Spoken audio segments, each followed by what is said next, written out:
Chris, it's time to get controversial. Are you ready to get controversial? I love being controversial. Controversial. What's up, everybody? This is Andrew from Otaku Spirit. I'm joined here with Chris. Yo! And today's episode is, I haven't decided yet. It's either does anime go too far or is anime problematic?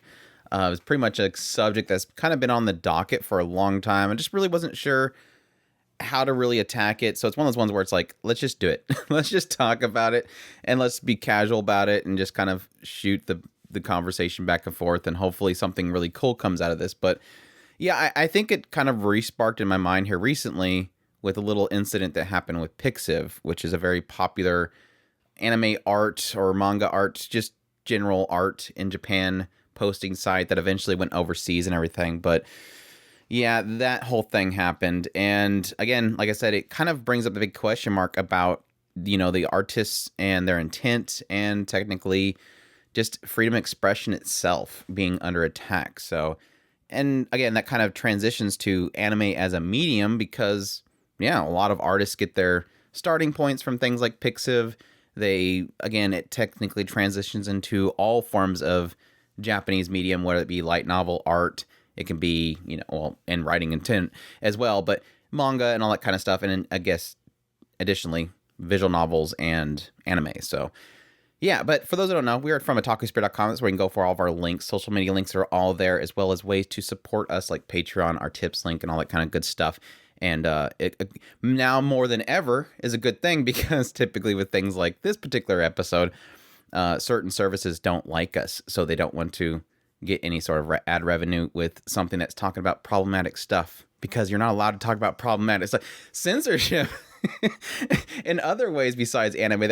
It's kind of funny to talk about the fact that this will probably be demonetized in a conversation about how monetization is being removed and artistry is being censored in a way. So it's I think if we do get demonetized, that's actually a statement to what we're talking about, even though I don't want it to happen. But anyways, yes, we're going to talk about that with this particular episode. And like I said before, it kind of gets sparked additionally with the whole Pixiv. For those who don't know what happened with Pixiv, is again, it's an art group or a company where you can submit your art to. And a lot of artists, got their recognition from actually posting on Pixiv. And recently, unfortunately, they decided to not necessarily change what they allow and don't allow on their site, because I believe that stuff was restricted before. It just wasn't enforced.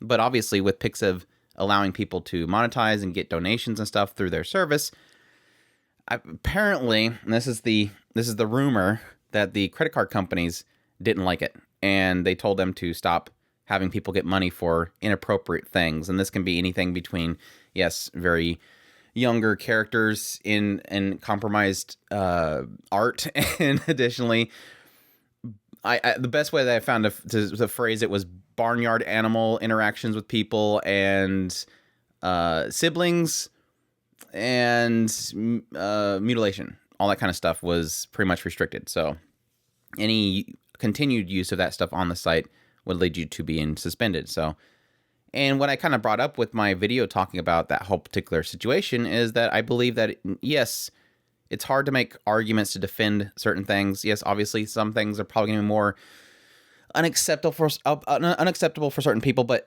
in the end of the day, the big problem that comes with that is, yes, it's very vague, but the bigger issue is that it's technically another company telling you what you can and cannot do, and that's the scary part. It's the censorship. It's you're not allowed to have your own expression. Again, whether you think that certain ones that are more hard to defend than others, whether you believe that or not, it's still art. And art being suspended in any way, shape, or form is a scary thing and something that shouldn't really happen. And again, like I said, that kind of transitions into this topic about, yes, does anime go too far? Is it problematic? And the stuff that it has within it, should they stop? I think everybody's going to know what our answer is on that, but we do want to explore it a little bit. So, well, and it goes into the bigger issue of when we talk about this, it really sucks that we have to put some kind of stupid disclaimer on there, right, that, oh, no, we don't actually, there's no qualification of, yeah, we actually are approving of this stuff. It's more along the lines of the issue at hand is the censorship issue. And yes, this is the thing that I've mentioned several times, but I've always kind of sugarcoated it in a way of there's something bigger that's pushing a lot of these issues, and now we're actually starting to see it in the forefront of, it's the banks that are doing a lot of this stuff. They are using a tool at their disposal to say, you if you want to have a good relationship with us, then you need to do these things. And it's in the forefront, it's this company that's doing that, and whether or not they want to be involved in that, and whether or not they're appeasing, or if they're appeasing the banks, that's irrelevant. The fact of the matter is, something is happening. The business that you see in the forefront is doing this, and now we are living with the repercussions. The issue is more along this. It's not so much whether or not you approve of this type of art or that type of art or whatever have you that is being pulled off. The issue is that, quote unquote, and I hate that this phrase has been coined so often, it's almost pointless to use it, but it is very relevant to this. Is it may start with just this, but eventually, what is it when you're the one that is something that you have to say and what you want to say that is important to you to say, that somebody is telling you whether or not you can say that. It's not about whether or not these people back here are able to say it. It's eventually that power can be used on you. Period. And that was kind of what I was bringing up in the comment sections for my Pixiv video, was like, it's not going to stop here. Yeah. Like, this is, if you think that, oh, well, I mean, yeah, I don't really like barnyard animals getting with people, and I don't like this, the young characters, all that kind of stuff. I don't like this kind of stuff. And I'm like, that's fine. I mean, everybody is allowed to believe that. I mean, there's nothing wrong with you saying, I don't like this. Even the whole aspect of mutilation, that's like, a lot of people could probably be okay with it, but it's like, you have to realize that that's not it. Like, that's not going to be it. This is just, okay, well, it's already in our terms of agreements. Let's go ahead and enforce it now.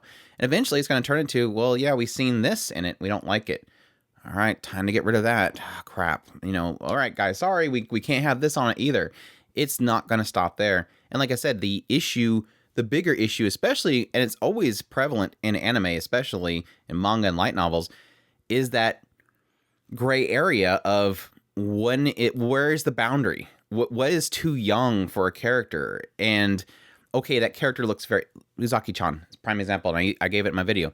Uzaki-chan's a prime example of, is that allowed on Pixiv? Because there's going to be a lot of people that will say, no, that's a young character, and technically in the scheme of the show and the story is that she's just very petite. That's her thing, that's her style. So we're going to say that anybody that looks petite or is too short, not allowed? Like, where is the limit going to be? And I think the first moment you give that inch, they take a mile every single time.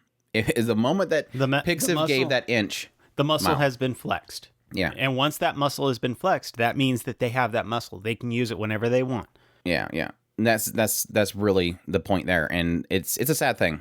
It's a sad thing. But like I said, it's not, the entirety of this video is not, or this podcast is not about specifically Pixiv. It's just really kind of a broader sense, because I think let's be truthful. That was the original draw that I had to anime, was the fact that it was so adult. It was so edgy. It was so in your face with things that normally, yes, growing up in the United States wasn't something you see. And yes, growing up in a family that was very proper, it's like, wow, this stuff is doing things that I had never seen on top.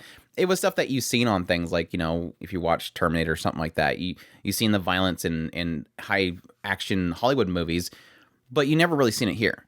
Which, that was another joke to the whole Pixiv thing, is like, the banks are not okay with that, but they're okay with what Hollywood's doing with all of its inappropriate stuff that it has in its Hollywood movies. Sorry, side tangent. But no, it was like this thing that was doing crazy stuff. It was drawn, quote unquote, cartoons at the time. I was assuming it's a cartoon. But it was doing these violent things. It was Akira, with the crazy violence that was in that, and the protesting, and the terrorism, and explosions, and characters being taken out, and yes, showing pretty much everything of female characters, stuff like that. That was like that moment of going, whoa, that anime doesn't hold anything back, and this is crazy. I'm sure that was the same experience that you had. I mean, obviously getting Tenchi Muyo and stuff like that even further, but Yeah. that was the appeal. It wasn't, and yes, in my younger self, it was like, okay, this is just something that doesn't have filters. And at that time, it was like, I'm doing something I shouldn't be doing. I'm watching something that I shouldn't be doing. I'm a young kid and I'm watching stuff that should be for adults. But again, at the time, I didn't know it was for adults. That was the thing I couldn't wrap my mind around. And I think even still to this day, people don't wrap their minds around. Anime isn't just for kids. Right. It's for a broader audience. And I would argue there's a lot of stuff that was technically aimed for kids that was in the older generation of anime that, yes, technically had all the extra stuff in it. They didn't hold a lot of things back. I mean, Gundam was eventually, and early on as well, aimed towards children. They wanted to sell Gunpla and stuff like that. It was a cash cow. But yet you had, nudity and stuff like that in that show. So it never held anything back. It was always adult with pretty much everything that you watched. And it was a stark difference to what we had in the West.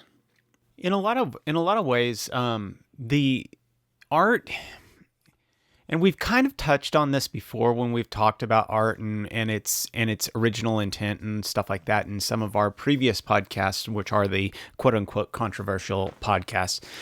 It's the intent of the artist is very crucial. And I believe we've talked about the idea of the subconscious coming out of things when they do their artwork. The point of art, in a lot of ways, is to, yes, tell a story, but it's also a way for the original artist to explore things in their mind, try to get different ideas in their mind out. So there is a lot of subconscious involved in this. And then when we, as the consumer of that artwork, explore that, yes, we are going along with them in that journey of exploring different things. Some of the things that we're eventually going to probably talk about is things that, going to what Andrew was kind of pointing at, talking about, is the idea of exploring these ideas in a safe, kind of controlled situation. You don't, for instance, you're not going to go out and have relations with your family member, more than likely. Some people may do that, He but has that's to correct himself. He can't help himself but correct himself. But it's one of those things, is like, the general consensus is that's not something that you should do. So you would, in effect, you're basically exploring that. The artist is exploring that idea. You explore that idea through the process of going through that story. It's one of those things that whether you agree with it or not, it's there. And it's one of those frustrating things. If you take that away, it's like the forbidden apple in a lot of cases. If you don't have it in front of you, or if it's forbidden from you, you're more likely to go upon it. And I'm not saying that these stories make it to where it's safe for everybody. No, it's not. It's a way to let that go. That aspect. I don't know. And I don't claim to understand anything. But I think that's one of the ideas that I have for a video here soon enough is this idea of really exploring the idea of fetishizing something that you normally won't have in the real world. And it was a topic that was kind of brought up on the Discord because people were talking about specifically, ciscon, brocon kind of stuff, and where anybody that the common statement that a lot of people have whenever that particular type of genre comes up is, oh, I have a sister, I could never even think about getting with her. And it's like, yeah, but you don't realize it's like everything else that fetishizes some sort of aspect of a archetype and whatnot. Nobody honestly wants a tsundere or even a tsundere, right. A yandere. That's a prime example. Nobody really wants a yandere, but anime and storytelling will give you that fetishized version of it to explore. You don't really want some chick that wants to take out anybody that you talk to, but it's kind of interesting to see the story about, man, this girl really, really, really likes this guy, and I kind of like it. But, and again, in actuality, you don't. Same thing with the Siscon Brocon thing. Yes, if you have experience with it, you know the ins and outs of why it won't really work. But for anybody else, it's a fetishization and almost a romanticizing of that idea that you don't have to actually explore firsthand because you don't really want to. There's aspects, and that in particular, I think that fits in pretty much the same category as the femme fatale, the giant woman with what is Lady Demetrius and stuff like that. I mean, it's weird because I mean we've talked about the idea of the Siscon Brocon and that's childhood friend taken to the next level.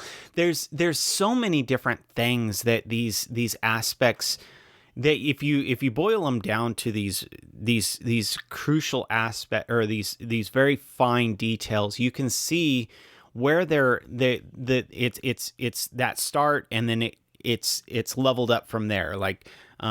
Like I said, the childhood friend. What's the next level of childhood friend? Literally the person the person who's next to you your entire life. That's the only one that can be closer than your childhood friend. Sister, and then it's the mom. And then your mom, yeah. The mom's about the furthest point you can get to. It's and then it's yourself. I've seen that one done. Or twin. Now, would mom be further than yourself? Because it takes a while before you're conscious of yourself, and your mother would be conscious of you even before you're conscious of yourself. So I guess it's still mother is the biggest one. There's each one of those. If you take them down and boil them down to their essence, each one of them are they're archetypes in a weird way. They're ideas, and just breaking those ideas down and what is it when it comes down to it. They're all the same. It's like Lady Demetrius and Yandere's. It's all the femme fatale idea. What is the concubine and the harem and all those things, they all fit in the same category of I want affection lavished upon me. So yeah, I think that's what usually comes down to with the yandere is it's just that idea of somebody just absolutely devoted, like no matter what they again technically would kill for you. So it again gives you that idea of something that you really would love, but again in practice you don't really want, unless you just don't have anybody that you know. I guess a yandere would be fine because you don't have to worry about ever looking at anybody else. But again, it's that aspect of like walking down the street and then you talk to you talk to the cashier and then you find out later on the cashier disappeared. You don't want that. You don't really want that. But it works. But no, I guess to continue on here, I did have one other aspect. I think it was one of those ones that kind of made me want to bring up the subject, and it was Eden Didi's No Only Peace. I think when that show aired, one of the statements that I made was the idea of something that's problematic, but it's problematic to a purpose. And I think the aspect that the writer of Eden Didi's, the original writer, they don't have any filters. And this, of course, is the same writer that did Interspecies Reviewers. And I think that there is an element that, again, from the outside looking in, and especially for the general public that doesn't understand anime or doesn't look into it, it is problematic. Because there's nothing that they see in it that is of value to them. Nothing in there gives them some indication of purpose or some broader idea of artistic value. And yes, you can argue those same people in the general public watch other things that have no value to it technically. They watch, let's say for a random example, some random Pixar movie. If you think about it, yes, it has some warm feelings somewhere in there, but what value did it create for the general public? It doesn't create any value. All entertainment, technically, in the end, doesn't really, for the most part, create value for the whole. But when you look at things individually from the perspective of the inside, again, from an anime fan, somebody that likes to get into things like Eden Deities or Interspecies Reviewers, I find value in it in that the best way that I put it, that I put in my notes, is it's a better way to expand your mind. I think there's a great value to something that explores something that you would never think you'd ever think about. The idea of, yes, for example, Interspecies Reviewers. It's an anime about it's a fantasy world, and they're going to different, houses for different people that give. I'm trying to dance around YouTube. Screw YouTube. Going to different of these, basically red light district, and there's nothing but obviously creatures of the fantasy world. There's cat girls and all that kind of stuff, and it's exploring how they in the this mechanics service that was how it works, and the creative thing that comes from that. And again, the idea that expands your mind is to really explore something that is just so out of the norm that it opens up your mind and your imagination. And I think that's a very valuable thing that we don't really see anymore in writing, because everybody's so afraid and they're trying to stay into these confines of what the public will accept. You don't expand your imagination and your mind by exploring weird things that are out of the norm. And yes, you can say, I'm just giving an excuse for a bunch of raunchy stuff, but it was exactly what I was looking for. Again, this writer doesn't have those boundaries. And I explored that thoroughly with Eden Deity's No Only Peace, because that show is super without filters. They go places that are really upsetting and really wrong, but it's all for the purpose and the logic of that world. Like I mentioned when I did my review, you essentially have all these quote-unquote deities, these Edens, and they should be protecting the humans of the world because they're these deities, but they don't. They just let things happen. And they keep exploring this idea of, well, why didn't you stop them from invading us and destroying everything? And yes, taking all of our women and doing terrible things with them. Why would we? Like, it doesn't comprehend to them. But these terrible things were happening and it doesn't comprehend to them. And then you get into the side of the actual devils and demons of that world. And guess what? They're doing exactly that. They're doing devil and demon things. They don't care what they do to the humans. And it goes into that and it shows it. And I love the writer for doing that, because I think if they didn't do that, it wouldn't make sense to the logic of the world.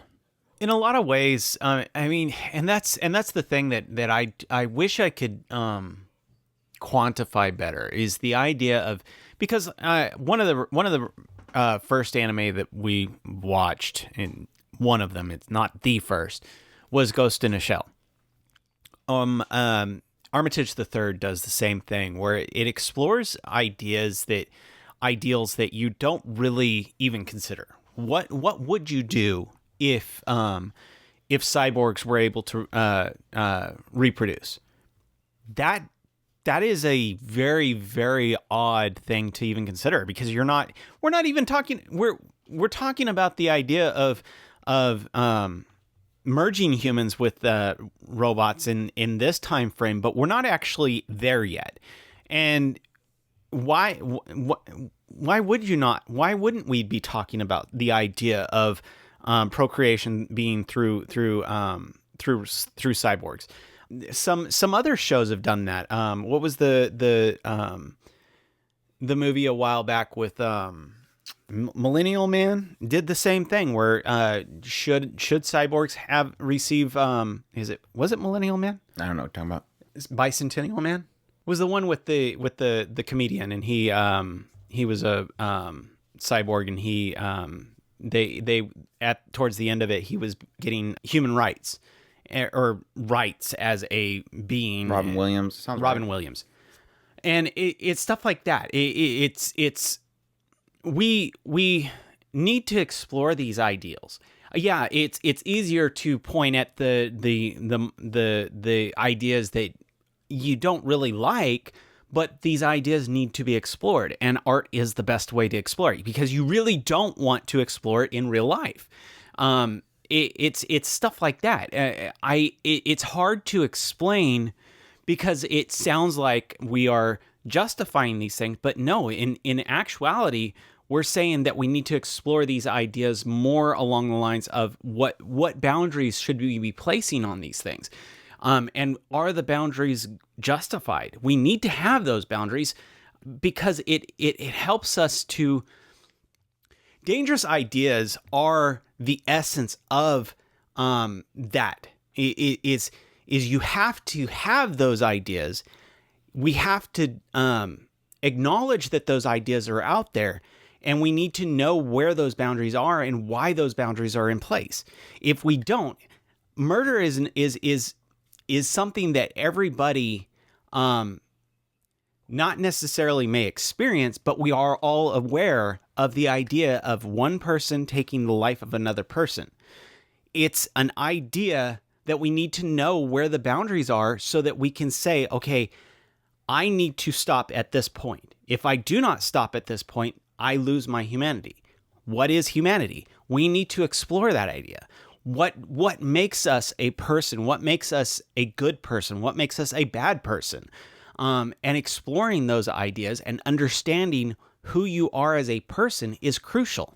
Yeah, I think that's funny that that's one of those few remaining things, especially in Western media, that is still accepted. Like, we're still accepted to have in our quote unquote entertainment stories about taking another person's life.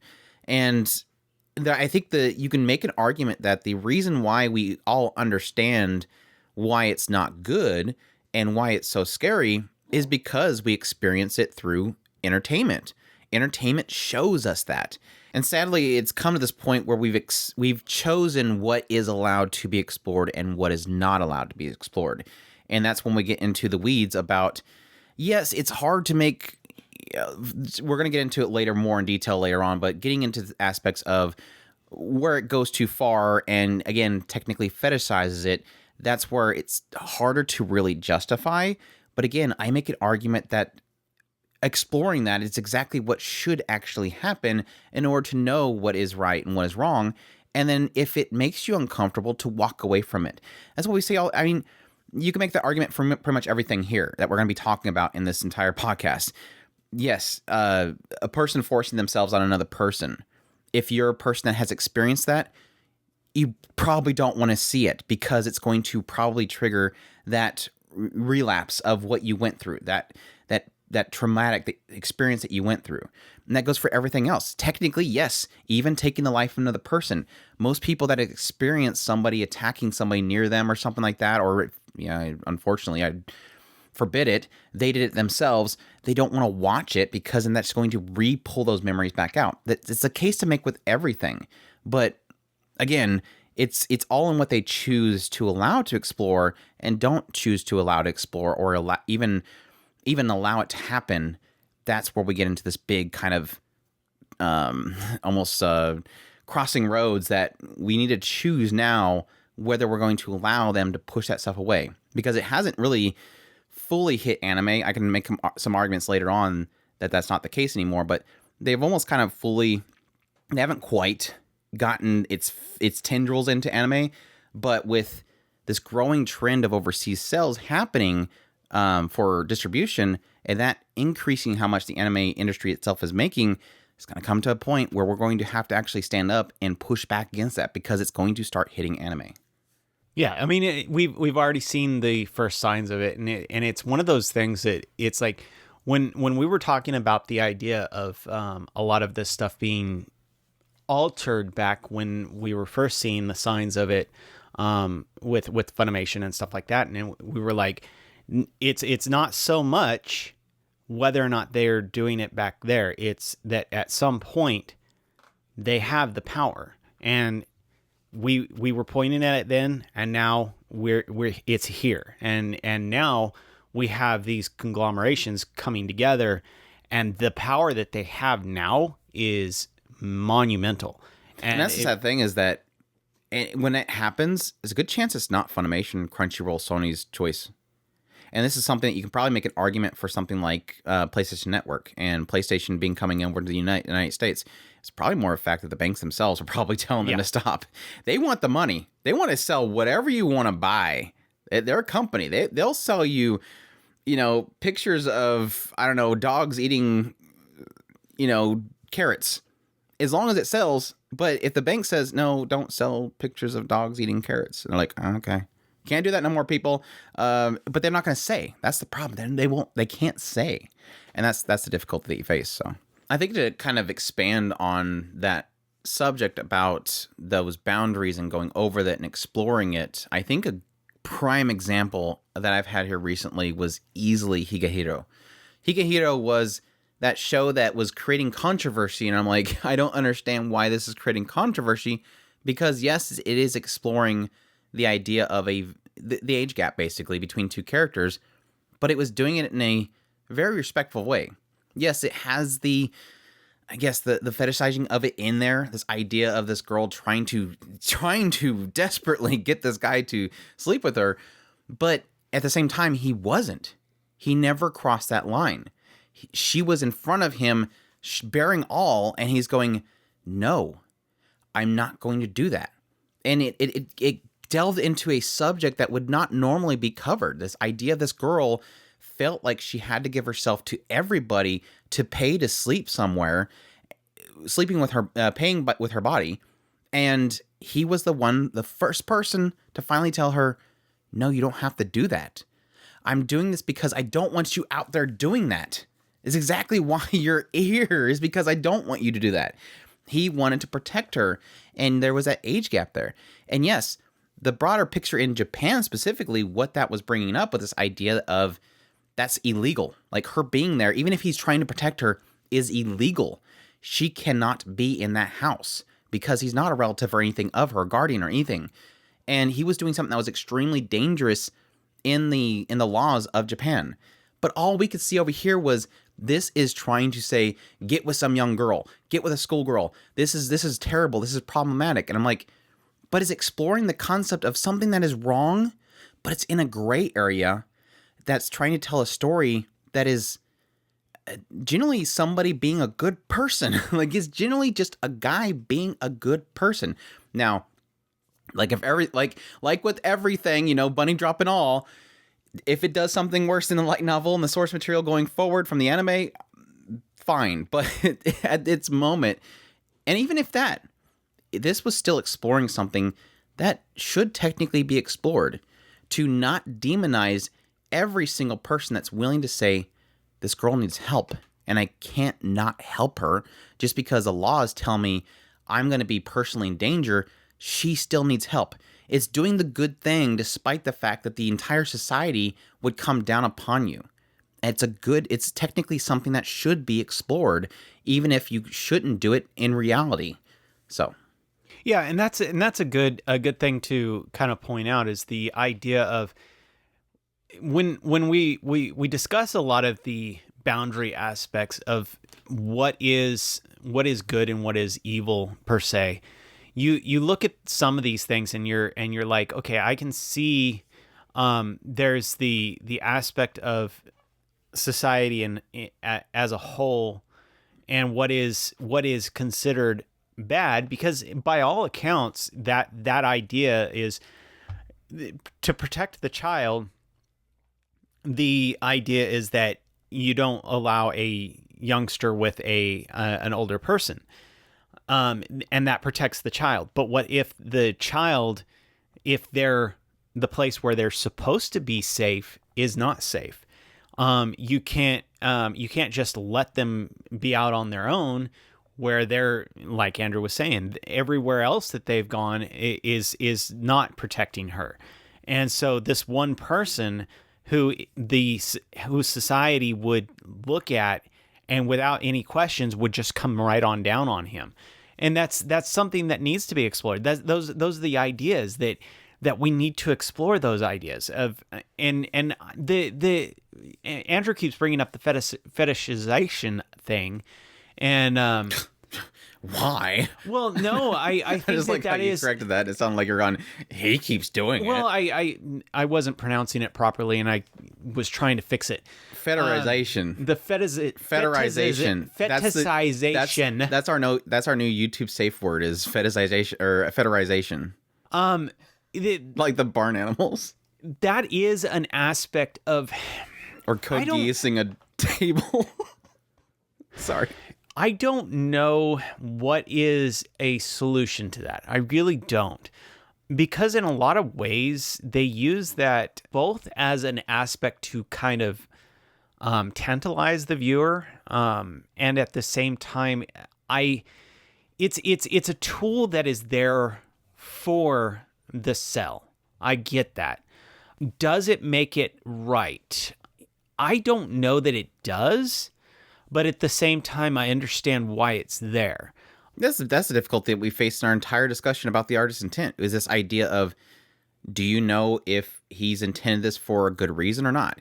Is it to show what he was technically going through in order to what he gave up, like literally, like this girl is standing in front of him exposing all. What he, like, to show his desire to, what he's dealing with, essentially. What temptation is before him, and he still chose to say no. Or, again, you can argue it in the anime that at least what we're seeing is like all these really close-up shots of each side of her as it's showing that he's giving this up. And it's like, but from our perspective, not his perspective, we're seeing every side of her. Is it good or wrong? And then that goes to the argument about things like Goblin Slayer. Seeing that whole opening sequence, which literally tells you why he wants to take these why he's Goblin Slayer. Would you know that deep-rooted anger that he has without seeing that? But again, is that just to show a bunch of goblins on a bunch of girls? We don't know. You can't really say. But either one way or the other, is it okay? That's the question mark. Well, it's like I personally, when I was doing a lot of research for the whole lolicon thing, I did go ahead and listen to the audiobook for Lolita. And when I walked away from that book, I was like, I don't like this book. I really honestly don't. When I walked away, I said, I don't like this. It's one of those things. Chris's stamp of disapproval. It's one of those things that but you still want it to exist, right? Yes, it's a dangerous idea book. It really is, and this is why I talk about the whole idea of dangerous ideas need to be there. We need to be able to listen to the dangerous ideas, understand them. How do you know evil unless you can see it? Yes, and it's funny because when I went through that book, after coming away from it, I don't think it was necessarily fetishized. The book itself is almost effectively a guy justifying his actions in his own mind. And that was the frustrating thing about it, is because effectively what he was, the whole idea of the book, when all is said and done, he was basically the entire time saying that she was coming on to him. And that's the frustrating thing, is just like what Andrew was talking about. There's the contrast between the two. This guy was saying she was coming on to me. That guy, the one that Andrew's talking about, is saying, yeah, she's through a product of her own experiences. She thinks that she needs to do this, and so therefore, he has to put the brakes. The two in contrast to each other. This guy did it right.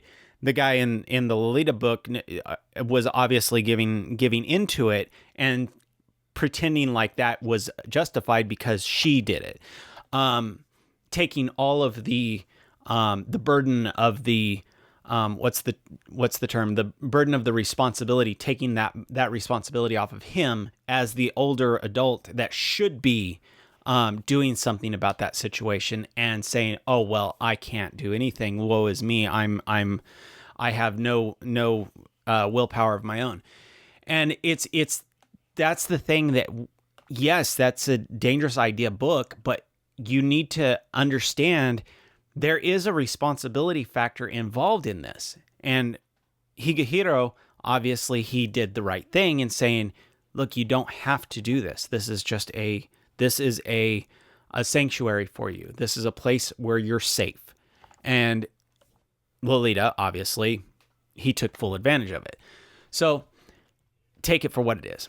Yeah, it's a scary subject in general, and like I said, it's difficult when you say, and I understand there's an element of the wrong minds reading it is the problem, and I think that's the bigger picture that I which sadly is never really brought up in a lot of these arguments. It's not like we need to get rid of this because some people that aren't right-minded will see it and go, oh, I could totally see myself doing that. It's more of an aspect of they think these things shouldn't be allowed, stop them. And I think if they would, honestly, if they would put it into a statement of, for that reason, it would be harder for me to disagree. Because in the general scope of things, it should be something that people should be allowed to check out. And again, I make the other argument of the idea that we're perfectly fine with violence and other things to be in our mediums, but these things aren't.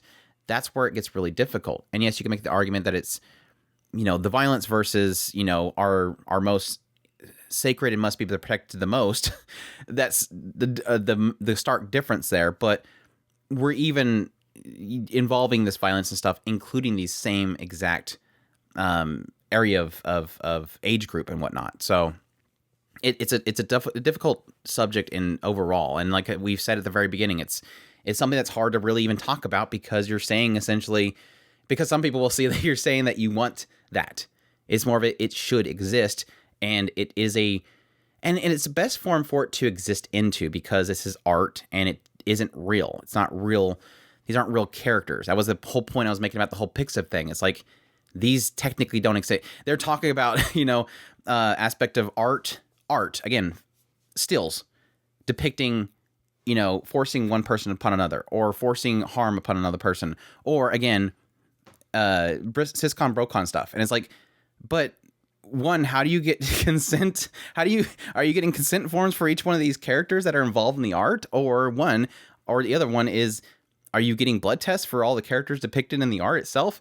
Like, where are we going with this? Like, how do you put upon art, drawings, this concept of right and wrong and consent and all this other stuff? It doesn't make any sense, because again, these are still technically drawn characters.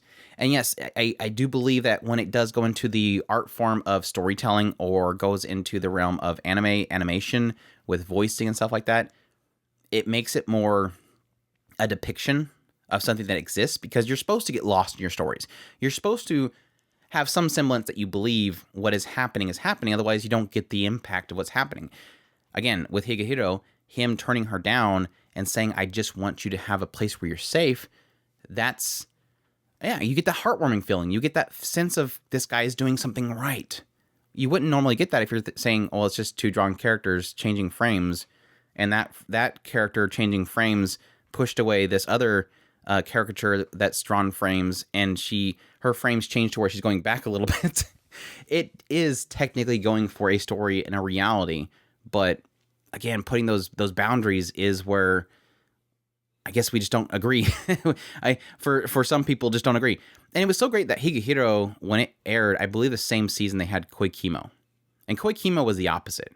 Koikimo was a guy going after a girl, or an adult male going after a high schooler. And that one, I was like, at the end, I'm like, I can't really excuse this. Like, this is literally doing that. But again, it was a concept that it was exploring that I think that should be explored. And I don't necessarily deem it as something that shouldn't exist. And I think if you don't like it, don't watch it. Just like I said before, with the whole having some sort of post-traumatic stress with certain subjects, you shouldn't look at it. But it should still exist there. Again, to the point, you should always know what evil is. And you don't know what evil is unless you can actually see it. Having people tell you is completely different than saying, yeah, I've seen this and I don't like it. It makes me feel uncomfortable. In some cases, that's the point. In some cases, that's actually the point. But again, it's hard to justify it when you technically do see, in some cases, it's fetishizing it. It's obviously going for that. It's obviously saying, look, he got the girl and she's younger than him. Isn't that great? Look at her. She's so cute and stuff like that. It's difficult. And one of the things that, instead of saying no to the discussion of it, we should really be talking about more along the lines of, where are those boundaries? Instead of this is the frustration that I have with a lot of this. By just flat out saying no, this should not exist, we're completely discounting the idea of actually exploring those boundaries and saying this is where the boundaries should be. My biggest argument for this is that we have a lot of hot topic things that are out in the open that us as a society are quote unquote exploring, for lack of a better term. And there's opinions all over the board in all of these. And at this moment, we are at these really high tension points of one side or the other, and there is no in between on these. And yeah, there's a lot of firebomb throwing everywhere. Instead of Instead of actually saying, okay, let's actually talk about this on a rational scale. Instead, we're saying that person is flat out evil, period. And this is the issue. I'm trying not to go into any of these, but a lot of these things that we're discussing here are those kinds of issues where, because nobody's actually discussed it, we just flat out have said, no, this is a taboo subject, and so therefore there is no discussion on it. No, we actually do need to talk about it. That's the main reason why we're in this issue of everybody is evil, period. If you are not me, you are therefore evil. You have to agree with everything I say, otherwise you're evil. And this is the issue that we have come to, is now nobody can talk to each other.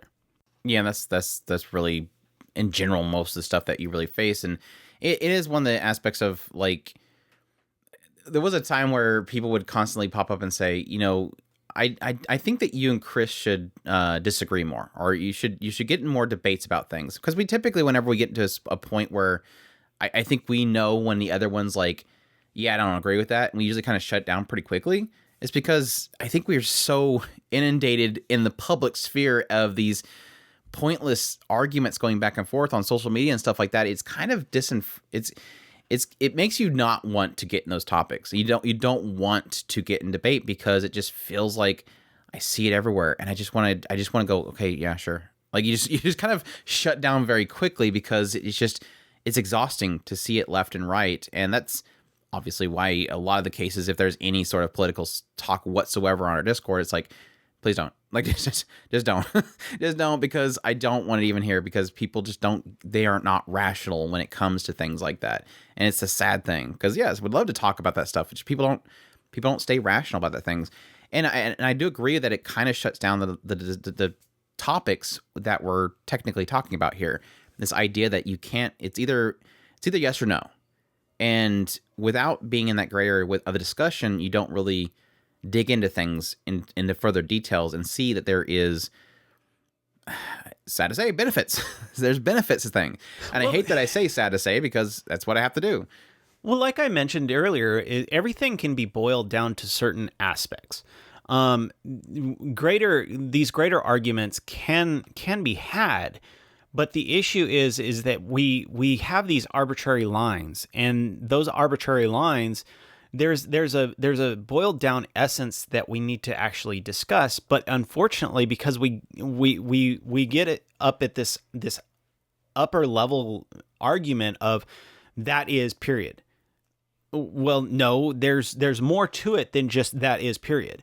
We need to actually discuss that actual essence of the issue, and it's really hard to stay out of any big argument because of that issue of try to see what the essence of the argument is, and rather than actually, we stay surface level most of the time. Yeah, rather than actually say that is period, let's get down to explore the idea in your head and find out why it is that you hold. I've actually discussed with a couple of people on Discord the idea of narratives. I despise narratives. I know that people are trying to steer your feelings in certain ways. Those feelings are not necessarily, you may be surprised that that's not actually your feeling.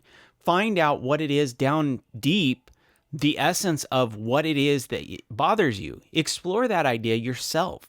Then you may understand why it is that you're bothered by such and such.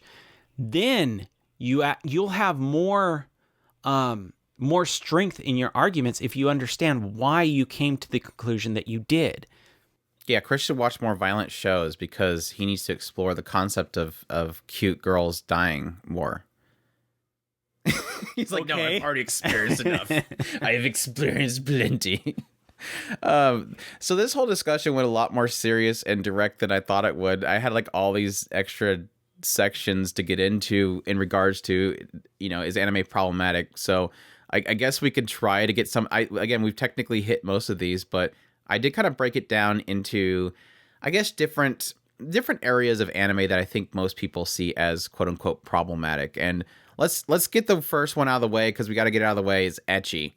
Ecchi in anime, or anything that's lewd, is obviously extremely problematic and shouldn't exist in anime. And I think I think every single one of these goes into the broader subject of people just viewing anime as being cartoons, shows for children, so they shouldn't have this kind of stuff in it. But again, we're coming from perspective of people that understand that anime is for everybody. Like light novels, manga, and anime has their demographics that they shoot for, and a lot of it is technically adult. You're not really getting into the realm of children's shows, where we don't technically cover most of it, but you obviously have things like Pokemon and stuff like that that's going for that. But the inclusion of ecchi, you're typically, unless it's an older show, like I said before, you're typically going for a show that's aimed at an adult or older teens to adults type demographic. And so it does obviously justify itself in the idea that that's there for that particular reason. Now, the question, the issue that obviously comes from that is when you do have shows like Strike Witches, which again has younger looking characters and it is ecchi. And I think that's going to be the area that is obviously it's hard to really justify. Again, it goes to artist's intent. It goes to the broader scope of who is it harming, and technically fetishization of younger characters is hard to really justify, but that is something that exists, and it's quote unquote problematic. I'm going to say this right up straight. I'm laying down the law. You leave my panty shots and my nip slips alone. As one of my favorite users on Discord changed their name to sign Chris up for ecchi. Yeah. No. When it comes down to it, this is. I think that I mentioned this on the Peter Payne interview. Is I love comic mischief, and that is one of the things that I think should honestly be kind of left alone. Is I think that there is an aspect to because ecchi to me is one of the absolute, just it's genuine fun. And yes, I understand the fetishization of the. I have a real hard time with that word. I said fetterizing. I understand the idea of the younger looking characters and that line being blurred. But this is one of those that is probably the most difficult of all of them, is because I do draw a line at ecchi as far as this is my personal line. This and I'm gonna stand probably to that. That line of ecchi no more. I do not. I think that it's one of those that is very, very difficult lines to because look at it this way, okay? Children are exploring. They want to explore the world. I have a hard time with the fetishization of it, but when it comes down to it, children are very unaware, they're innocent, and I think that it's natural for that aspect. However, like I said, I think that ecchi is as far as you should go. The mischief of it, I think is natural. I do not think that you should take that any farther than that. And that's as far as I am okay with. Anything more than that is when you start going into trying to justify something that really should not be justified. Like we've talked about, it's not something that, it's one of those hard lines that we, as people, adults, we should say this far and no more. And for every person, it's probably going to be different, but we should have, and this, like I said, this is my personal opinion, ecchi and no more is as far as it goes. There is people who are more conservative, some that are trying to say that it should go all the way. That's not my wheelhouse. My wheelhouse is ecchi and no farther. So take that for what it is, but when it comes down to it, ecchi is one of those things that, like I said, it's comic mischief. I love that being in my stories. I want a character to have that once in a while. It's real to life. Some of it's a little bit more exaggerated, but that's the point of animation. Is it's exaggerated. Girl falling down the stairs and scissored him in the face. Yes, it's all exaggerated because that's what it is. It is anime. Anime in itself, the point of it is the exaggeration of real life. Entertainment is the exaggeration of real life. Comedy is the exaggeration of real life. Nobody fully expects that a lucky lecher is real in real life. I wish I was a lucky lecher. Life would be so much more fun for me, but I'm not. But I can see the guy that sings the Kaguya-sama Love is War OP as being a lucky lecturer. We just don't see it. Like he's the guy that like he stands on the stage and all the girls are like, I can't wait to trip. He just seems like that guy. No, and I kind of I'm in agreement with you, and I think the biggest problem that comes from this stuff is that it's the product of the, I guess, the popularity of a certain age group. And the idea that Japan is kind of obsessed with youth. They're obsessed with the idea of the high school days. And this goes in that bigger discussion that we've had previously on the podcast, this idea that, yes, technically in Japan, once you hit adulthood and you go to work, that's your life. And so there's a lot of people that just seek to relive their youth. They seek to see those joyous days of being at school. So a lot of shows, a lot of stories are centered around school, because that was the only point in which they technically as a society deem as you having freedom. That was the last point in which before you got the shackles of business placed upon you. And so they don't view that a character that's working has freedom to do crazy things, explore love, go to another fantasy world, all that kind of stuff. That youth was their point of freedom. And they lose it when they go to work. And so a product of that is you have a lot of stories centered around school days. They're still in, junior high. They're still in high school or whatever. And yes, I kind of see that being a product of that. But again, I guess I just kind of have this disconnection when I watch a lot of those shows, the idea of them being super young. Because yes, technically a lot of these characters are depicted of being a lot more grown and a lot more mature than they technically should be. And so it creates that kind of disconnect there that I think I have for the most part. And I kind of agree with you. Any further than that, it kind of gets in that area of, I don't personally go after it, but it kind of exists in that area. And beyond that, like I said, technically when you do get into shows that are more older characters, it's a lot more easier to accept. Ecchi and all that kind of stuff, have at it. Have it all over the place. Or yes, technically having cases where it's not really defined ages in other worlds where it's a little bit more easier to deal with. So, but I think overall, my general sense is it's like, yeah, ecchi, sure, it should be there. It's fun, especially if it's comedic.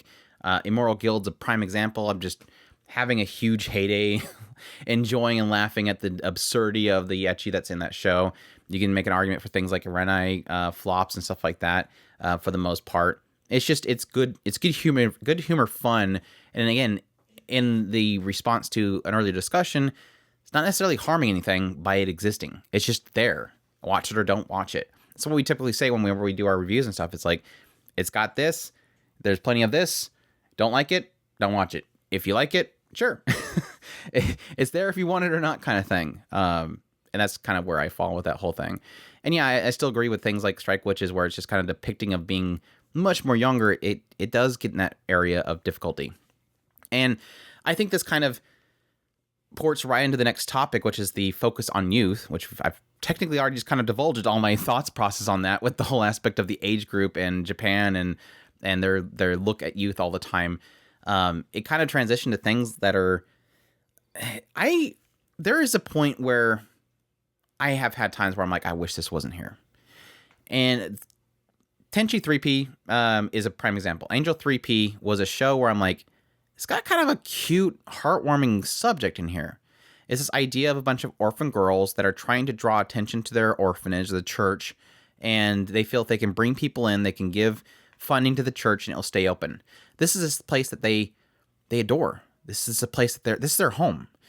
And so it gets in the whole idea that they want to create a band and they want to draw people in with their performance and everything. And then suddenly, bath scene. And I'm like, I can't suggest this to anybody. There's a point which is like, it's like, this is a cool story. And then the ecchi happens and it's very young characters. And you're like, oh, crap. Like suddenly I can't suggest. I mean, technically that's the case with things like, Mushoku Tensei, where it's like I can technically explain it, but at the same time it makes it very difficult to suggest people to, because in a broader scheme, obviously people that are anime fans are like, yeah, I expect that when I watch anime, so I'm perfectly fine with it. But again, it's like, would I love to watch? Would I love, like, say, my grandma to watch Angel 3P because it's so adorable and it's got this heartwarming thing in the middle? I can't unless I can. I don't know, I rip it to my computer and I rip out these scenes because this is going to make why are you watching this? We had the same problem with Listen to Me, Girls, I'm Your Father. It was perfectly heartwarming until that guy shows up. Until the guy shows up. The enabler. It's, and we Andrew's talked about all the time, because I didn't actually finish the manga, but Bunny Drop is it's absolutely fantastic show. And then there's this thing that happens after the show. There is the aspect of but again, with Bunny Drop, it explores the what if. Not that I like it, it explores the what. Orimo did the same thing. It explores the what if. Not that I like it, but explores the what if. No, there was only Kuroneko, so I don't know what you're talking about. And that's what we're talking about. When it comes down to it, if you don't expend your thinking on it, how are you going to be able to argue about it? What if you don't feel like you?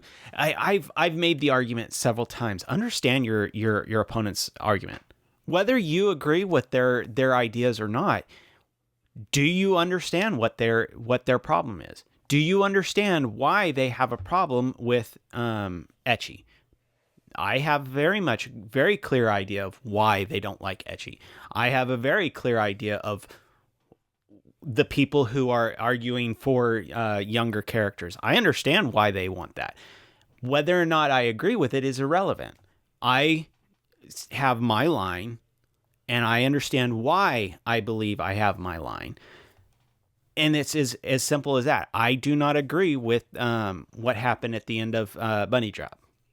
Doesn't matter. The people who are okay with the ending of Bunny Drop, do I understand their opinion on the matter? To also kind of wrap up this particular category, something I forgot to kind of mention with the whole idea of the age group they're kind of obsessed with in Japan, I think it's also like one of those products of like anything above 14's old as dirt. Like I absolutely hate that idea that if anything is above what is it, like age of retirement is 20 for anime characters. It's like they're kind of just stuck in that area, and it sucks. But again, I think it's just the fact that they view that is the age group of discovery, and it is technically when you're in your teens, and yes, technically still in your 20s. That is the only point in which you're more open-minded. You're willing to change. You can have character development, whereas somebody that's older, you're not really going to see those developments. I mean, prime example of something like Shogun Roku. You have technically a segment of that story of Shogun Roku Shinju. You have a younger person with this old senpai, this guy that's going to train him Rakugo.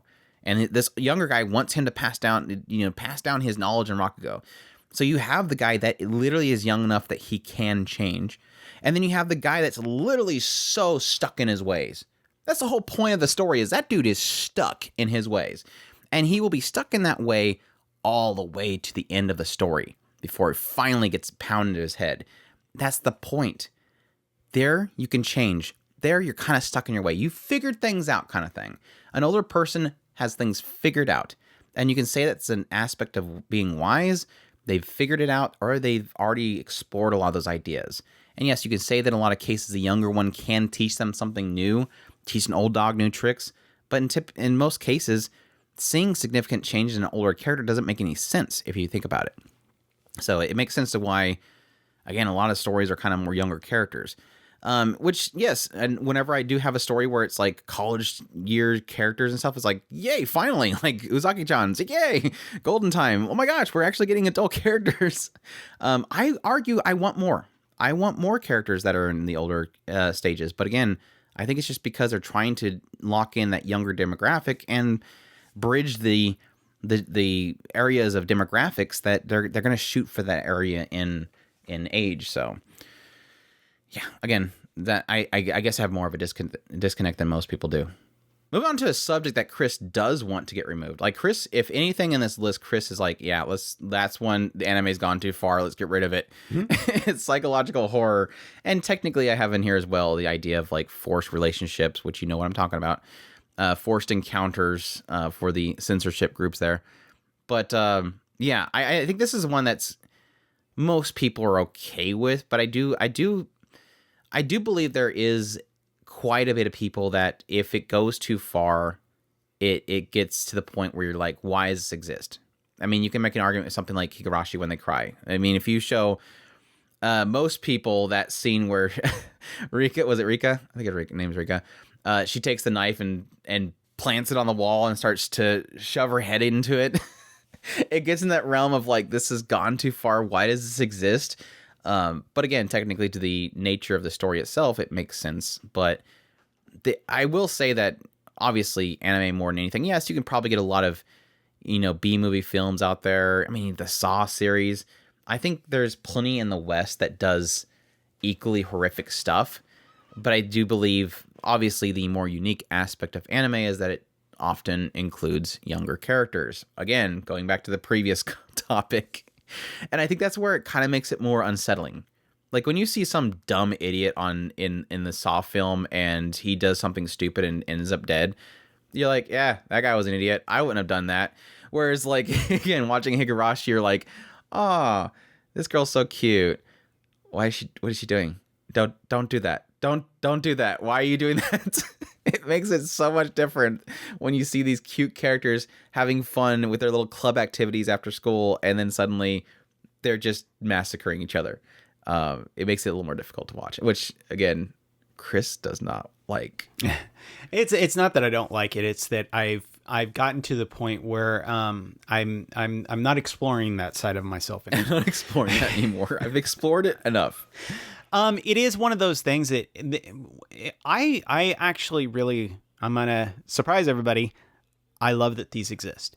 When I did watch a lot of these, there's a lot of empathy involved in a lot of these. And that is one of the main reasons why I had to kind of pull back from it is, I like to, see things from these characters' points of view. That's the whole point of the entire thing that I've been talking about for a long time is understanding these things, exploring them, and taking it from that character's aspect.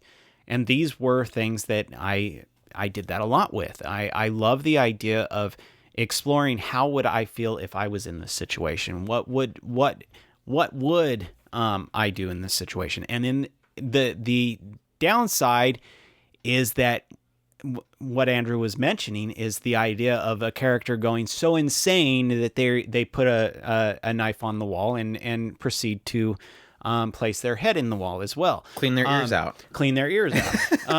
It's not so much that the situation was there. It's more along the lines of the dragging out those scenes. And that's when I have a really, really hard time with them is,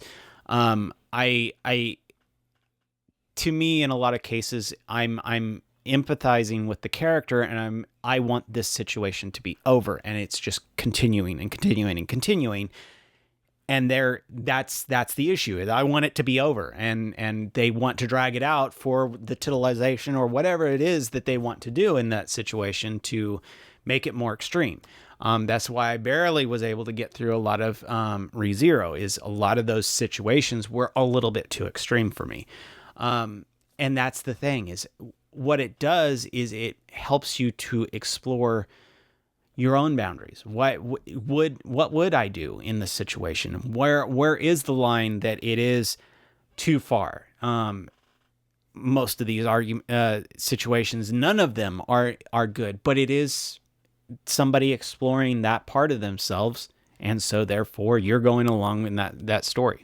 Yeah, and I think that's the main thing there for a lot of people. I think is going to be the point of, okay, this is just cruel. Like we've gone from the shock value of this existing, but then now we're she's plunged her head into it for the fifth time, and why does it need to keep happening?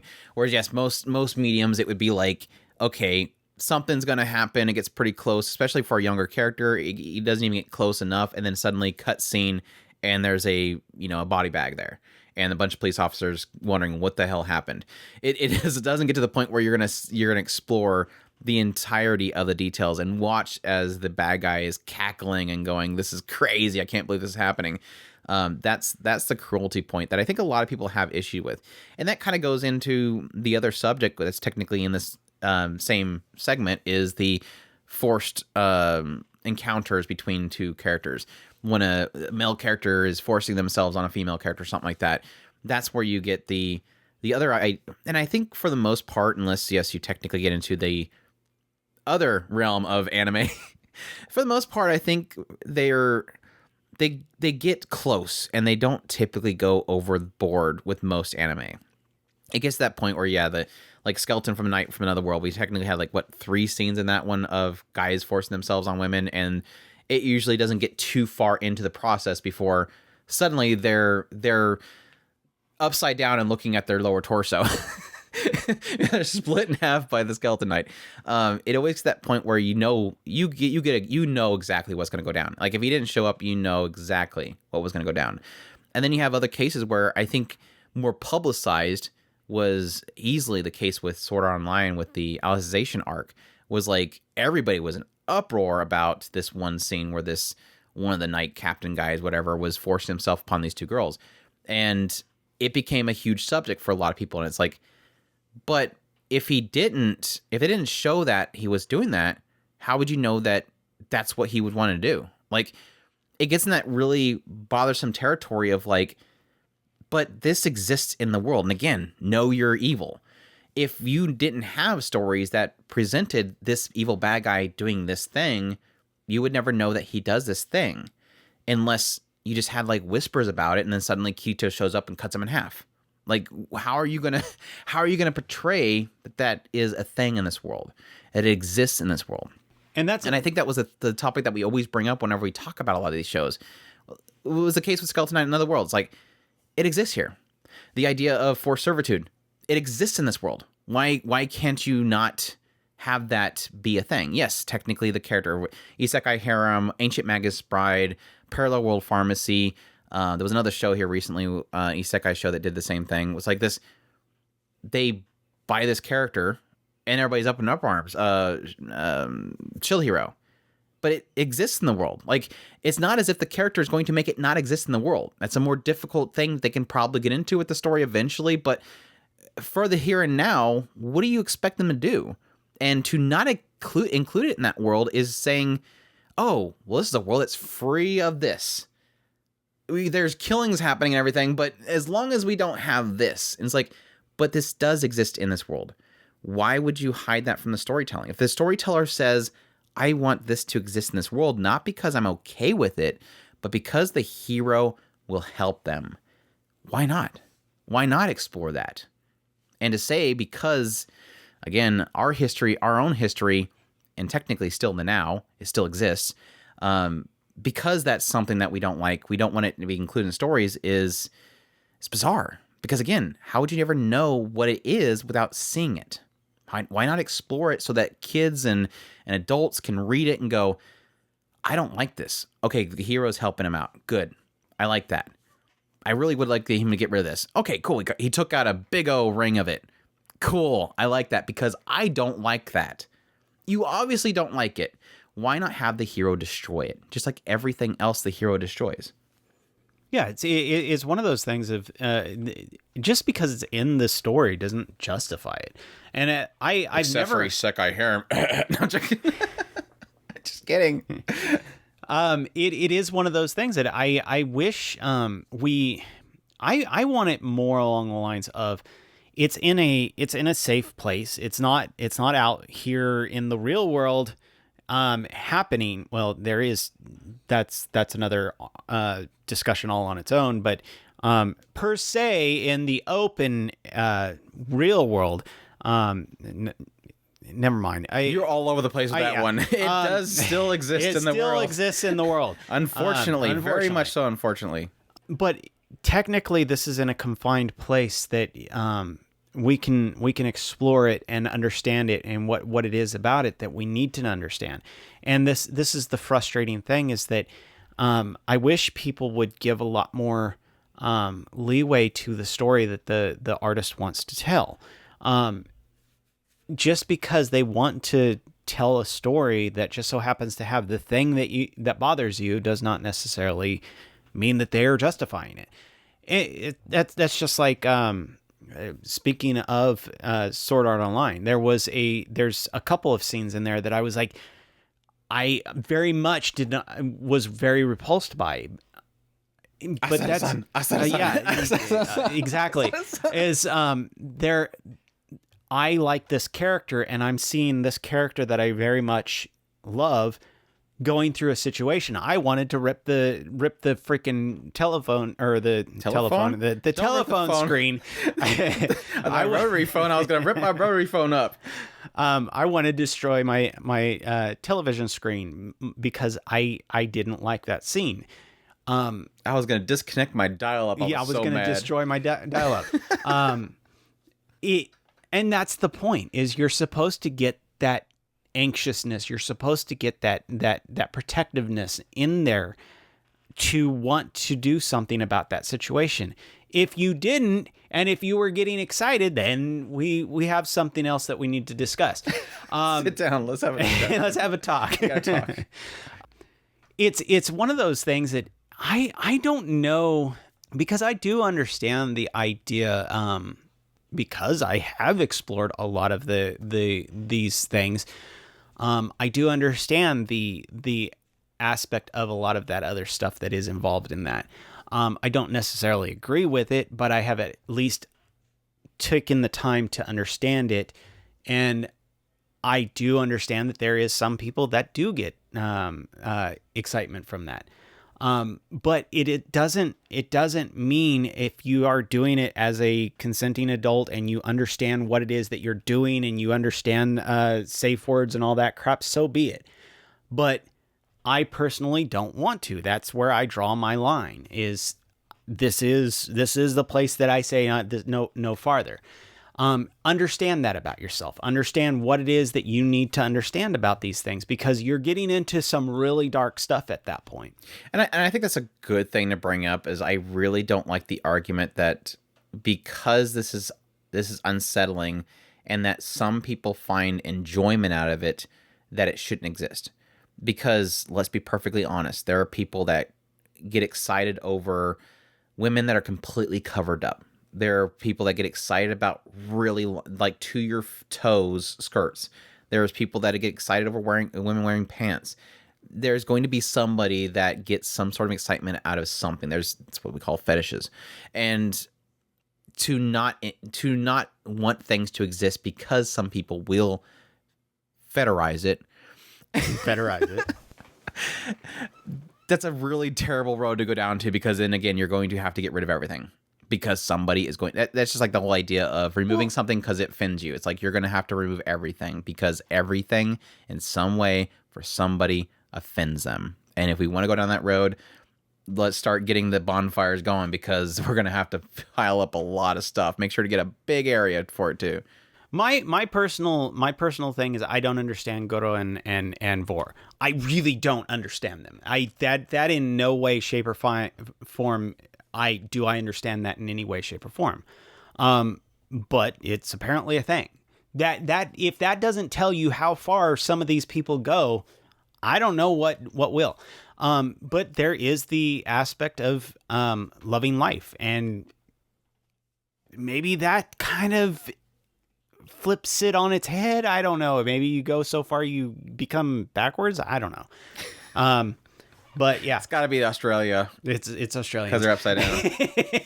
All of our Australian listeners are like, I feel you. I know exactly what you're talking about. Anyways, alienating a good group of our listeners. They love us. Let's move on to yes, Incest. Ciscom brocon stuff. That I think this is like the least offensive out of all right? stuff. But I mean, because I guess because people just are bored of talking about it. Because I know that, I guess at least as long as I can personally remember, there was every now and then this idea of like, ew, gross. It's the, hillbillies that all make love to each other, and their children are all, everybody in the entire town is related to each other by blood or whatever. It's that distant cousin aspect. But I think for the most part, people aren't like, it doesn't seem like people get angry about this particular subject anymore. Like the idea of, I guess because most of the anime community is kind of used to it at this point with Orimo and stuff coming out, but it's like, even with My Stepmom's Daughter as My Ex, when that came out recently, it was like, everybody's kind of shrugged to it. It's like nobody was offended. I think this is like I think this is the most least problematic, quote unquote, aspect of anime. Is easily one of the most iconic aspects of anime. Like if you ask the most general questions of people that are kind of semi outside of the norms of anime, they'll typically say, yes, it's all nothing but tentacles. It's nothing but hentai. It's pretty much all young characters and stuff like that. It's Dragon Ball. And then eventually they'll get down to, oh yeah, and it's a bunch of siscon brocon stuff. And so it is kind of funny. But I mean, even outside of that, there is a feeling of obsession with that particular concept, because any harem you have is going to 99% of them, sister is going to, 99% of them is going to have a sister character. It's just you have to have that. It's just one of the archetypes checklist that it has to go through. But again, I feel like it's one of the most that's least bothersome for most people. I think a lot of people from the outside will kind of go, ugh, when they see it, but they're not like outraged by it, which I think is kind of odd that I even put it in this list because of that. Yeah, and that I was gonna say the same thing if you didn't. Is I think that this is absolutely one of the things that I could give a crap. I mean, if it exists or not. Yeah, I don't really care. I love the idea of the Emoto saying Oni-chan, but when it comes down to it, I said it twice. I'm gonna get in trouble. Double shot. I'm so in trouble. No, it doesn't matter. What I missed? What? She always gets on to me for saying when it comes down to it. And I said it 3 times. Oh, there you go. I got him to say it again. Bingo. It doesn't really matter in the grand scheme of things. No, I understand why it's a thing, why it's a taboo. It's there because there's the boundary of the when that creates a progenitor, that progenitor has birth defects and issues like that. So yes, there's a reason why it's a quote unquote taboo. But when it comes, I almost said it. The ultimate goal is that it doesn't really matter, and people. There's ways around that, and nobody really cares anymore. Well, that's the funny thing is, because to that point, it's like the reason why this is taboo is because of this. It has an effect. But that's everything in this list. Again, you don't necessarily want it to technically be acted outside of the quote-unquote fantasy, outside the quote-unquote fictional world that we're developing here. And so why is it a problem? And it's funny because, again, going back to the discussion we had before, for most people that actually have siblings, they're like, that's the last person I want to even touch. So it's like it's the one that you can't necessarily create, right? Yeah. Because, well, unless you drug your parents and tell them to get in the bed together. You technically can create it, but it's going to be more difficult. But the point is, just because of really terrible mental images of some son forcing his parents to make out so they could have a photo. This is so going in a bad direction right now. You can't create it. Like it's one of those things where the people that would want to, that are kind of into it, it's the most, I guess that's probably why it's so the least problematic out of all this stuff. Why you hear less outrage is because the person that's going to watch one of these and actually be into it is the one that probably doesn't have a sibling, and thus there's no way that they can create a victim, I guess, is why it probably is least problematic for most people's eyes. But again, it goes back to the previous discussion. It's about a fetishizing of something, and it doesn't necessarily mean that it's not necessarily doing something terrible. It just kind of exists. So, and again, it's kind of one of those. There's no victim there in a lot of cases, unless you're talking about pupa. Then it just gets weird. It just gets weird. I'm telling you, vor. Yeah, Chris is like, this is the one that I don't care to exist, and it's like, then we won't have kiss sex cis. When it all comes down to it. No, I meant I don't care. It doesn't bother me. It doesn't bother you. Gotcha. Violence. We talked a little bit about the violence aspect, and I think it was more in the realm of, I guess it's technically more, we talked a bit about it in the psychological horror as well, but I guess violence in general, I guess, is a topic. Just to because we're completely going over the age gap. I kind of skipped over this. We talked about it with Higehiro and right. Kokimo, but yeah, if you have anything else to add to the age gap aspect. What I was gonna add to that is, because I didn't actually hit on this particular thing of the age gap in itself is not the problem. It's the going into the underage is where it really gets into the issue. Personally, I don't really think that there's, this is my personal opinion, I don't really think that there's a big issue with 70-year-old getting together with a 30-year-old. I don't think that really is an issue. It only becomes an issue in the underage area. That's when it becomes the issue. So there's not many anime where it has that age gap. Well, technically you kind of hit on it with the because don't spoil it. Are you gonna say it? Don't spoil it. Sorry. It does. I think that she was technically over a certain age, and so there was. I know that there was an issue. Everybody jumped on the bandwagon of, oh, well, this happened. And it's like, yes, it did. And yes, there was an age gap. I don't think it really matters in the grand scheme of things, especially when you consider what it was that was happening. But yeah, it was technically an age gap issue. So, yeah. But yeah, violence, like I said, we pretty much gone all of it through all that, so I won't bring that up. War's technically in the same realm of the violence as well. I think a lot of people have problems with that because of, I think, some of the subject matter. But I think this is, let me be perfectly honest, this category about quote-unquote war and problematic with anime, I think actually is one of the better arguments against that being problematic, because some of the best war movies from anime have been so, I think, pinnacle in understanding another side of things. I mean, you look at things like Grave of the Fireflies and In This Corner of the World.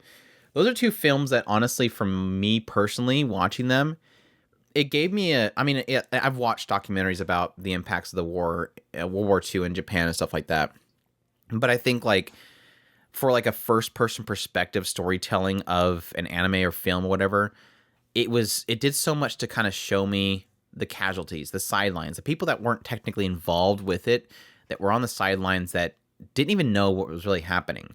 And then to see the devastation of it, I think it's an important thing to know. It's not excusing any side in the war itself. It's just really truly understanding just the effects that it has on the civilian, the effects that it has on the people of the country itself. And it makes an argument for the idea that despite it being extremely graphic in a lot of cases, it's for a purpose. You have to see how graphic and horrific it is. Otherwise, how do you understand what's going through the character's mind? It humanizes it. Yeah. And that's one of the things. I mean, what we talked about several times is understanding the other side, is understanding what is the cost of war. You can say it until you're blue in the face, but until you've empathized with a child who has a little sibling and what they have to go through the entire experience. And no, I'm never going to watch that show again. I will say that for the 50th time. It humanized it and forces you to understand the cost of it. You can say it until you're blue in the face, but until you actually truly empathize that, then you understand the cost of war. And you can sometimes people pull off humanizing the cost of war when they do a report, but not always. We tend to be so calloused to what we have seen over time that we don't understand what it is that it's just a spot on the map as far as I'm concerned. Oh, sure, go bomb the crap out of it until somebody says, look, this is a person. This is what this person experienced. And then you're put straight in the face. Wait, technically people in leadership in my name went and did that. I don't agree with that. Until you've actually explored it, you will never know what was done in your name. And it's frustrating in a lot of ways. Yeah, and that's the thing that it like comes down to. And I think that's, again, it's good that things exist like this that create the discussion, because what else would create the discussion in my mind? Because yeah, growing up, all I knew about was Pearl Harbor. I knew about what they did to us and why we did it. Yeah. But I never understood the effects that it had on the people. And it's one of those ones where you can say truly, no matter who shot first, who said what, who agreed with who, what leader shook whose hands, in the end, there's still the people that are on the ground that are affected by the wars. And I think it's important to understand, because when it does come to the point where somebody shakes somebody's hand again, you go, well, I don't think that's right, but is it worth more death? It always comes down to that. And I think that, again, it's important to have things like this that push the line, that show you graphic things, that show you the horrors. I mean, the other one I have on here is technically Jinro. And Jinro is very graphic, very graphic. And again, it shows that haunting reality of, technically with that case, like a dictatorship, this idea of absolute control and the horrors that can be enacted.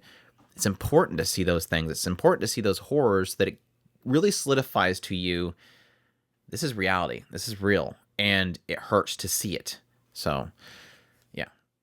And that goes into our last one, which is death. I just put Jinrobuchi and listed Jinrobuchi shows.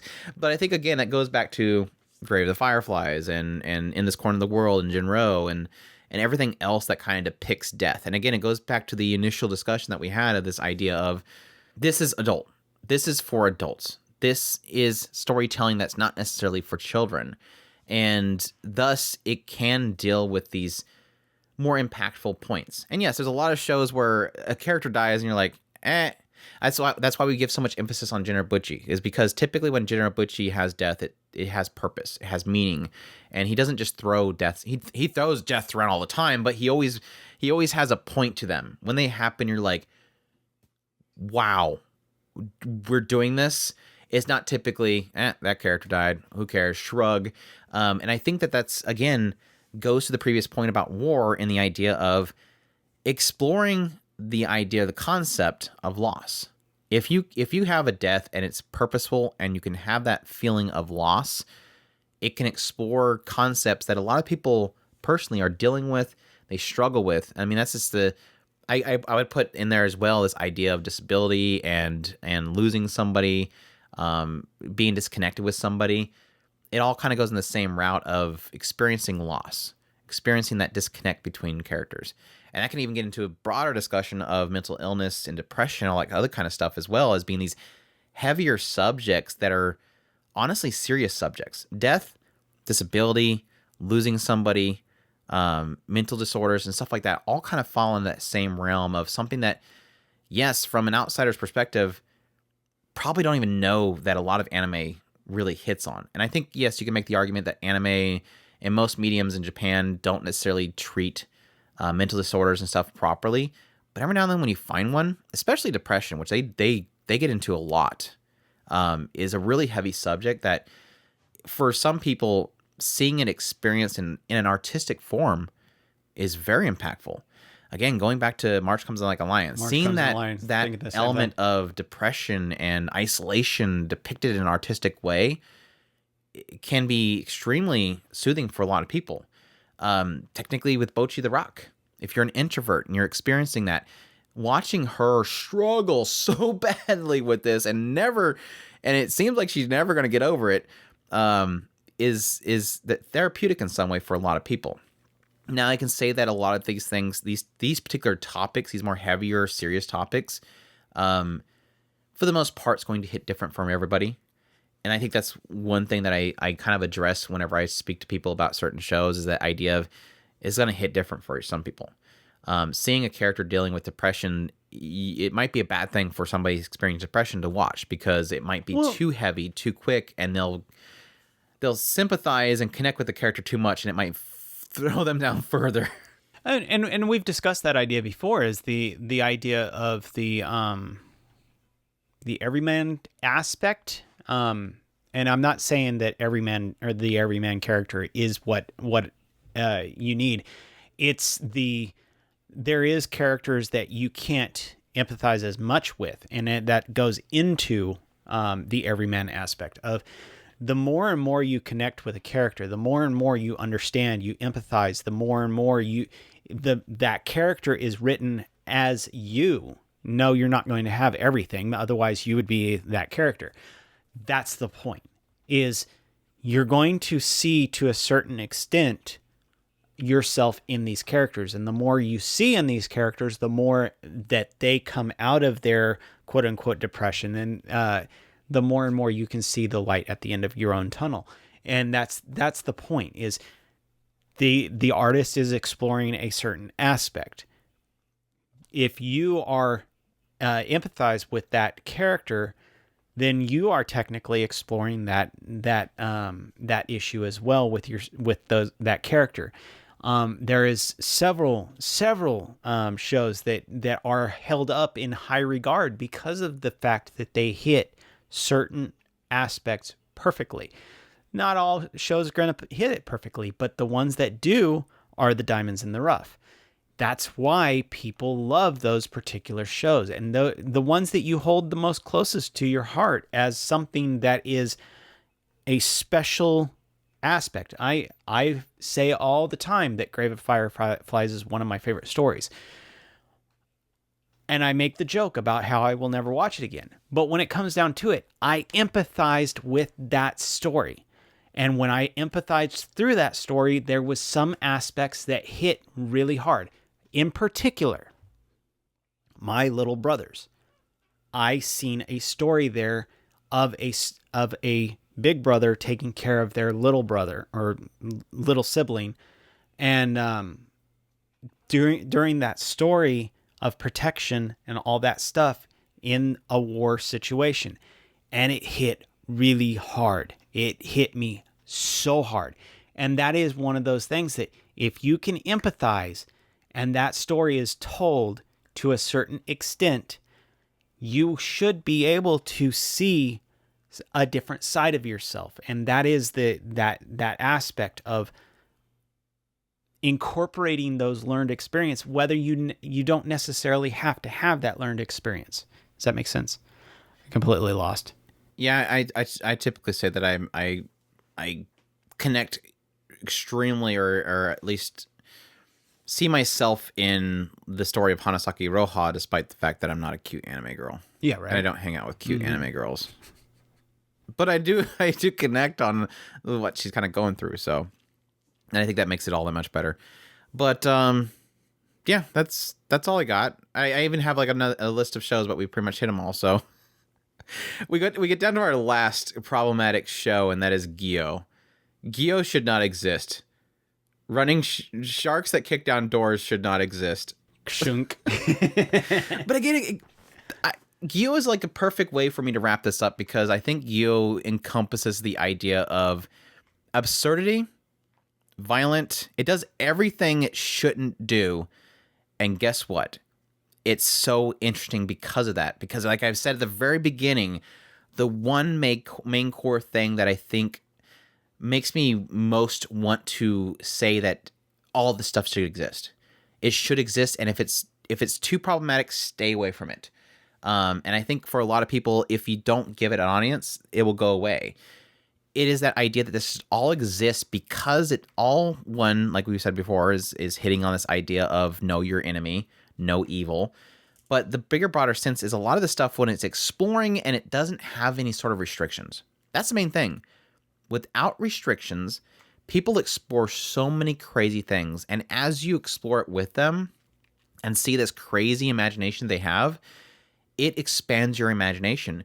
And I think we've gotten so far as a society, at least in the West over here, that we've gotten so many restrictions placed upon our thinking and our imagination, or our creativity, that our imagination is getting stomped. Like, we have no imagination anymore. And that's really one of the big pinnacle reasons why I enjoy anime and light novels and manga so much, is because they don't really have those restrictions anymore. You can start seeing a little bit of it. I mean, here recently we had Urusei Yatsura come back, and guess what? All the nudes are removed from it. It's gotten very cleaned up. Granted, the original Urusei Yatsura is not like some crazy, ecchi show, but it's got it thrown in there casually every now and then, because a lot of those older 70s and 80s manga and stuff, something flew off, and she's like, oh no, this is showing. Didn't really care. So you are seeing some restrictions being put in here and there. But overall, what I love about anime and manga and light novels is that they're so unfiltered, and they're doing crazy stuff. And yes, a lot of the time I go, it's too far, or I go, ugh, that's too much. But overall, I'm experiencing something that just is without boundaries. And that's kind of what Japan really does with a lot of the manga and light novels. They put it out there in the masses. There's so much source material being thrown out constantly in Japan. So many manga, so many light novels, and they just leave it out there for people to go, this is doing something crazy, I like this, and it wins. There's a ton of it that's just losing. But every now and then, with all these crazy ideas being just vomited out in a manga store, eventually one catches the right attention, and it just sparks off, because that creativity and that imagination is being let free. And we're, again, unfortunately not allowed to do that in the West. And that's what draws me to the anime. And I absolutely agree. I think that's, in a lot of ways, that's what I wish that we in the West would acknowledge, is that we used to, one of the things that we said when we first started this is, why did somebody asked us, why do we they have that free, the sad thing is they have that freedom over there, because the whole aspect of the war and what we gave them, which is essentially some sort of constitution, we were built on the idea of the freedom of expression and everything, and we handed that over to them basically, and now we're removing it. Yeah, the aspect of what drew you to anime, the different things. They do different things. And everybody that I've heard that says, when somebody asks them, why are you drawn to anime? They all say the same. It's freaking weird. It's different. It's weird. It does different things. And then yet we are trying to stifle them and tell them this is how you should do it. And I wholeheartedly go against that. No, I want them to do this. I want them to do their weird, crazy, psycho stuff. I want them to do all of that, because that gives me something to think about. While us idiots over here in the West are burning ourselves down, they're over there doing something new and different and interesting. Why do you think so much attention in Hollywood and Netflix and stuff is going towards Japan? Yep. Because they're able to see this big flood of content. And they're probably picking the most safe ones, but because there's such a free market of ideas happening over there, they're able to see all these great ideas. Over in the West, it's just, let's make another superhero film. It's all they got over here. They got superhero films and CGI, I don't know, emoticons part 3. I don't know what they're doing now. Over there is just this plethora of ideas. And they're cherry picking. They're going to obviously cherry pick. They're not going to pick the most crazy psychotic stuff out there. They're not going to grab, I don't know, DeadTube or something like that. They're going to grab the ones that are, super clean. But that's why they have that catalog. That's why they have the catalog that they have over in Japan. It's because they're not restricted like we are over here. Over here, making a flood of ideas in some, comic book store is kind of scary now. But one of the things that I remember having a discussion with somebody one time about the idea of whether or not imagination is important. And I think imagination is crucial. It's Yeah, I think it's an aspect of